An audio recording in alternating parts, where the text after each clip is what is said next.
reprenons les passages bibliques à la rigueur, les lectures du jour, les évangiles proposés pour discuter. Et nous faisons ça avec des questionnements pour analyser en profondeur. Donc aujourd'hui, nous allons parler des béatitudes pour avoir une idée de ce que Jésus a proposé et quelques références bibliques aussi dans lesquelles ont été tirées ces paroles, ces références dans le but que vous puissiez comprendre par vous-même et analyser. On le fait aussi avec des questionnements dans le but que vous soyez clairs un peu à travers des différentes questions dont vous vous posez sur la Bible, sur des références, sur des versets, etc. Donc, encore une fois, merci et nous allons débuter notre moment de partage. Au nom du Père, et du Fils, et du Saint-Esprit. Amen. Les béatitudes. Voyant les foules, et s'étant assis, les disciples de Jésus s'approchèrent de lui. Telle est la nouvelle que saint Matthieu nous transmet à propos de Jésus en ce 4e dimanche du temps ordinaire. Qu'elle fasse l'objet de notre méditation. Et les références, nous les puisons dans Matthieu chapitre 5, versets 1 à 12, dans Osée 2, chapitre 3, versets 3 à 12, dans 1 Corinthiens 11, chapitre 26 à 31. Nous allons se poser des questions et ensemble, on va découvrir la façon, à travers ces questions, les rapports qui existent dans ce mot d'évangile. Sommes-nous à l'aise avec les foules? Avons-nous peur des foules? De qui sont composées ces foules que Jésus a vues? Qu'est-ce que Jésus a vu en voyant les foules? Qui voyons-nous? Que voyons-nous aujourd'hui? Quelles sont nos attitudes par rapport à nos constats? Y a-t-il un espace dans notre communauté, dans nos groupes de prière, dans nos paroisses, où l'on voit les besoins des autres, où l'on s'assoit et rend possible un rapprochement entre les humains?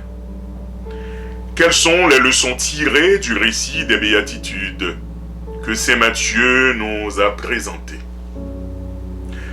Et après ces questionnements, pour bien comprendre, il faut décortiquer des mots-clés.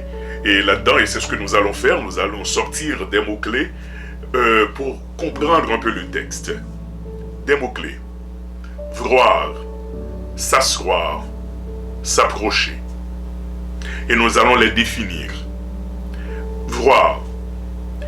Mes chers amis, Jésus est celui qui voit, enseigne, qui exhorte et qui agit. Dans la liturgie du jour, saint Matthieu nous apprend que Jésus a vu les foules. Jésus ne s'évanouit pas, ne prend pas la fuite en voyant les foules. Il n'a pas peur des foules. Combien étaient ces foules? À cette question, saint Matthieu n'a pas répondu. Mais il nous laisse le soin d'imaginer la composition de ces foules que Jésus a vues et qui a permis à Jésus de gravir une montagne comme un alpiniste. En effet, selon saint Matthieu, Jésus a fait mention d'au moins 8 catégories de personnes qui composeraient ces foules comme nous pouvons l'imaginer. D'abord, il est question des personnes que Jésus appelle pauvres de cœur.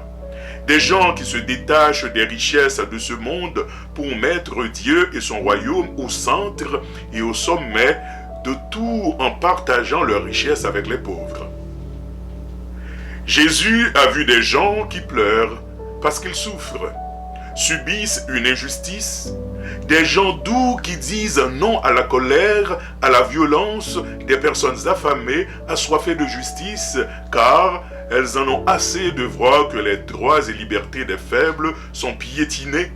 Oui, Jésus a vu parmi les foules des gens miséricordieux qui ne s'empressent pas de juger les autres, de les condamner, mais des gens capables d'offrir le pardon, de faire preuve de compréhension, d'offrir un accompagnement.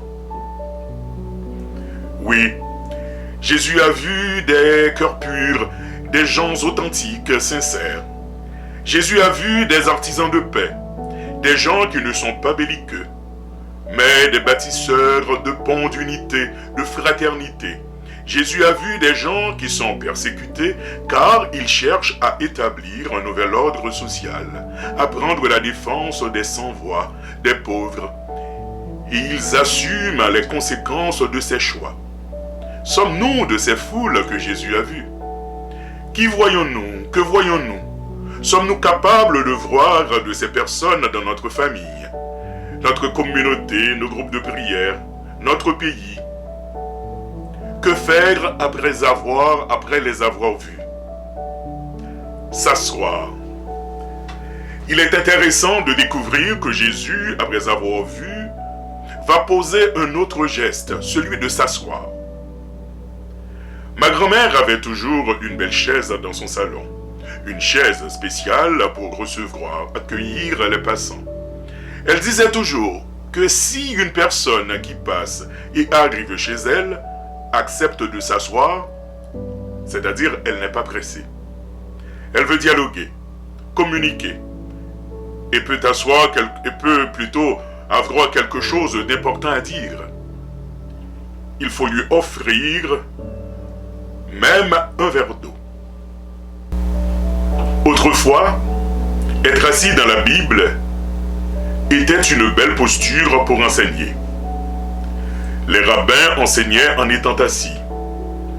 Rappelons que Jésus, chez Marthe, Marie et Lazare, restait assis, tandis que Marie restait aux pieds de Jésus et l'écoutait. C'est Matthieu nous apprend que Jésus, après avoir vu les foules, va s'asseoir. Qu'est-ce qui va se passer? S'approcher. Jésus s'est assis et ses disciples s'approchèrent de lui. Il n'est pas dit dans ce récit que les foules s'approchèrent de Jésus, mais les disciples. Sans doute, ces foules n'étaient pas loin de Jésus. Elles pouvaient entendre Jésus de loin. Jésus n'a pas peur des foules, même si parfois il prend une certaine distance par rapport aux foules pour être avec son Père, avec ses disciples, et à un moment donné pour être avec les 12 ou juste avec 3 d'entre eux. Aux disciples, il donne une formation particulière, afin qu'ils aillent à évangéliser les foules et que les foules deviennent elles-mêmes des disciples, une communauté de disciples capables de s'approcher de Jésus, de développer une intimité avec Jésus. Et étant assis, et en se laissant entourer par ses disciples, qu'est-ce que Jésus a enseigné à ces derniers? À travers les béatitudes, Jésus nous révèle les qualités de Dieu, ses choix, ses attitudes, ses gestes envers les humains. Oui, Jésus, Dieu est celui qui console, qui rassasie, qui est capable de combler nos attentes. Voyons, l'apôtre Paul, dans sa première lecture aux Corinthiens, affirme que Dieu est celui qui a fait choix de ce qu'il y a de fou, de faible, ce qui est d'origine modeste, méprisé, de ce qui n'est pas dans le monde pour couvrir de confusion des sages, des forts. Qui est comme Dieu? On peut donc chercher le Seigneur comme l'a demandé ou comme le demande le prophète Sophonie dans la première lecture du jour, tout en cherchant la justice, l'humilité, la sécurité. Tel est l'enseignement que Jésus nous transmet sur la montagne à travers les béatitudes. Qu'est-ce que Jésus nous enseigne sur l'humain? À travers les béatitudes, chers amis, nous découvrons que l'être humain est fait pour le bonheur, être heureux, et faire des heureux en se levant au-dessus des richesses matérielles de ce monde pour tourner son cœur vers Dieu, vers l'absolu, et pour partager avec ceux et celles qui sont dans le besoin. Ainsi, il sera qualifié de pauvre de cœur et il accédera au royaume de Dieu. Oui, l'être humain est capable de se compromettre, de s'engager afin que s'instaure la justice et la paix. C'est avec les humains et par eux que Dieu veut faire justice aux opprimés, donner le pain aux affamés, délier les enchaînés. Pour reprendre les paroles du psalmiste du jour, afin que ces derniers, ici et maintenant, goûtent déjà au bonheur total qui s'en vient. Voyons, l'être humain, avec le secours de Dieu, peut faire face aux attaques, aux insultes, aux mensonges, aux persécutions des ennemis de la justice et de paix. Il peut faire le bon choix tout en gardant. Que Jésus nous apprenne à voir, à nous asseoir et à nous laisser approcher comme lui a vu. S'est assis et s'est laissé approcher pour enseigner le bonheur, faire des heureux autour de nous dans notre communauté. Alors prends ce moment pour prier après les différents passages que nous avions eus, pour pouvoir réaliser ce travail des béatitudes dans notre vie et choisir lequel des béatitudes ou laquelle de ces actions qu'on va porter dans notre vie en tant que chrétien. Prions. Seigneur Jésus, tu nous enseignes le chemin du bonheur, le chemin qui conduit au ciel. Apprends-nous à mettre en œuvre dans nos vies et autour de nous les béatitudes. Toi qui vis et règnes avec le Père et le Saint-Esprit, maintenant et pour les siècles des siècles. Amen. Nous vous disons merci beaucoup, merci d'avoir été là pour nous écouter pendant ces quelques 10 minutes. Je vous souhaite de passer une excellente semaine, de prenez soin de vous et des autres, et de rester à l'écoute de la parole de Dieu en essayant au maximum ou le moyen le plus sûr que vous pouvez à la méditer.